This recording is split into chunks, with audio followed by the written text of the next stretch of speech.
Well, moving on. In more celebrity news, Mel Brooks. That old bastard's 90 now. Yeah. Fucking 90. Yeah. He's holding up pretty good for 90, though, I'll have to say. Has he done anything recently? I feel like he was working on something. Well, he was working on a sequel to Spaceballs. That's Oh, the most yeah, recent that's it, project yeah. that he's been working on. That didn't need to happen. He's looked the same for the past 40 years, in my opinion. I don't think he's aged very much. But I think he might still be doing some writing and stuff like that, but he's not really been heavily like in a major project that I know of. Yeah. But I think his work on spoof films are some of my favorites of all time.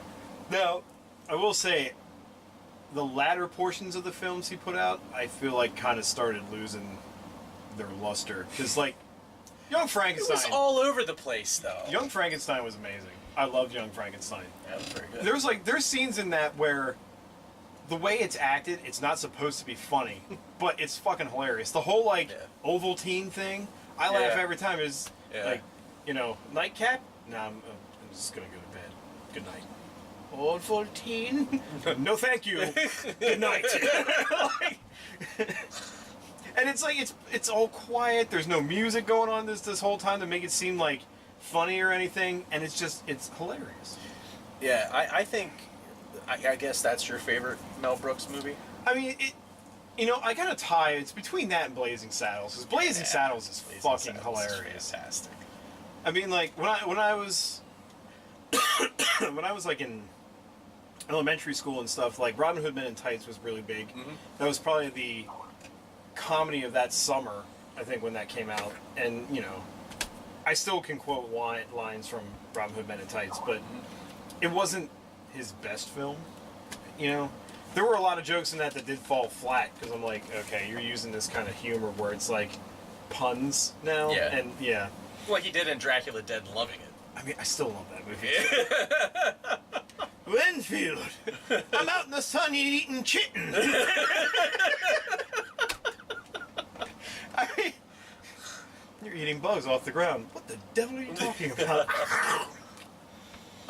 Yeah, for me, it's Blazing Saddles. I did like Spaceballs to a degree. Some of it's not aged very well. See, Spaceballs to me is when it got really not campy. It got really like corny. You know, the whole like he's jamming our signal, and it's like he threw a giant jar of jam at the radar, and I'm like, that was always kind of there, but it was just it was really like yeah. And when you were a kid and watched it, you're like, you know, it's like, okay, good, because that's kid type humor. Kids are gonna laugh at that.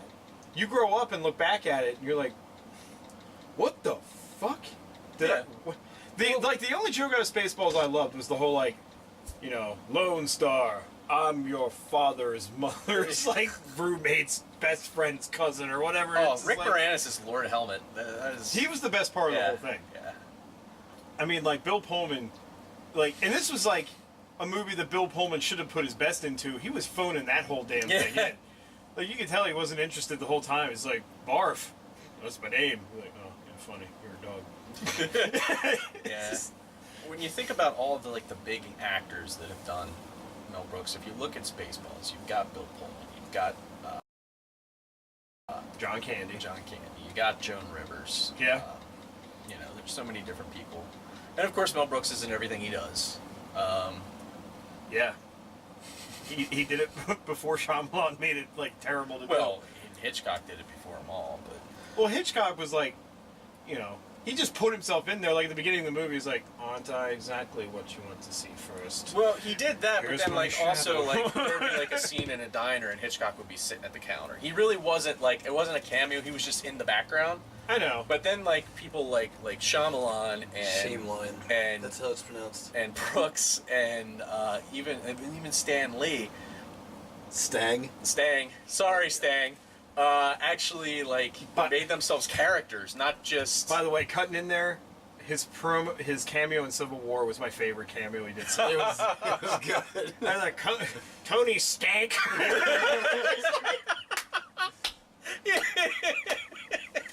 I fucking lost it. I was like, I was like, because it was such This is Tony Stank. yeah, it was like such a dramatic thing going into it because it was after their battle. They fucking split. Like two friends hate each other now, and like it's just like he's talking to Rhodes, which you thought he was dead. And oh wait, no, it wasn't. He was talking to. He was talking to.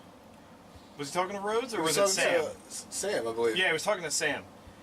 No, it was Rhodes. He was just doing his what the fuck is it called when you're recovering? Oh, rehabilitation. Yeah, that's he's doing his rehab. It was like Rhodes falls over. He's like, "No, I got this." You know, it's this he was walking with like the parallel bars. Yeah. It's just a whole just dramatic thing going on, and then like this mail carrier car pulls up. It's like Tony Stank. It's like fuck you, Stank Lee. It was excellent. It was good. My one before that, my other favorite one was in Winter Soldier, because he was playing the museum guard, and he like comes in, he's like the costume's gone. He's like, I'm so fucked. But yeah, I mean, some people do the cameos well. Stan and Brooks, he did his because. The thing that Brooks brought to the table is he could actually be goofy and act too. He was actually funny.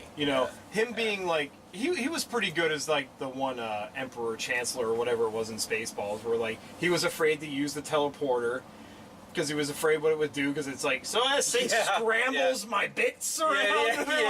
No, it's totally fine. We worked all the bugs out. Like he goes through and it's like his head's his body's on backwards. And he's like, nobody told me my ass was this big. And him as the rabbi and Robin Hood Men in Tights, that was good. The party at Blazing Saddles was fantastic. And for people that that are younger or have never watched a Mel Brooks movie, Young Frankenstein, Blazing Saddles, Robin Hood Men in Tights, probably your top three. Yeah. Spaceballs, if you get into it and you want to watch some other ones, I would go Spaceballs next. And Dracula Dead and Loving It. Yeah, I mean, as much as I laugh at Dracula Dead and Loving It, it's because it's dumb as shit. And then you have the really weird ones like High Anxiety, and then there was a few others. Yeah, High Anxiety was. Do that if you really want to see all of his films. If you get to Spaceballs and you're like, this is getting kind of dumb, then just stop right there. Don't venture any farther. So he turned 90. Good for him. It'd be great to get another film out of him. If he does Spaceballs 2 and it surpasses Spaceballs, that'd be great. Because I like the whole idea of Spaceballs 2, the quest for more money, which is what he wants to call it. I get the feeling that he has his finger on the pulse for what this should be, and these are just aside from the obvious cash-in, he's actually I know what this should be. I'm not just going to throw a movie out there so I can make a little bit of extra money for no reason. It's just really nice to see.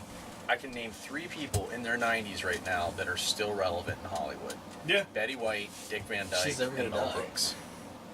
Yeah. And I know there's others, but they're the ones that immediately come to mind.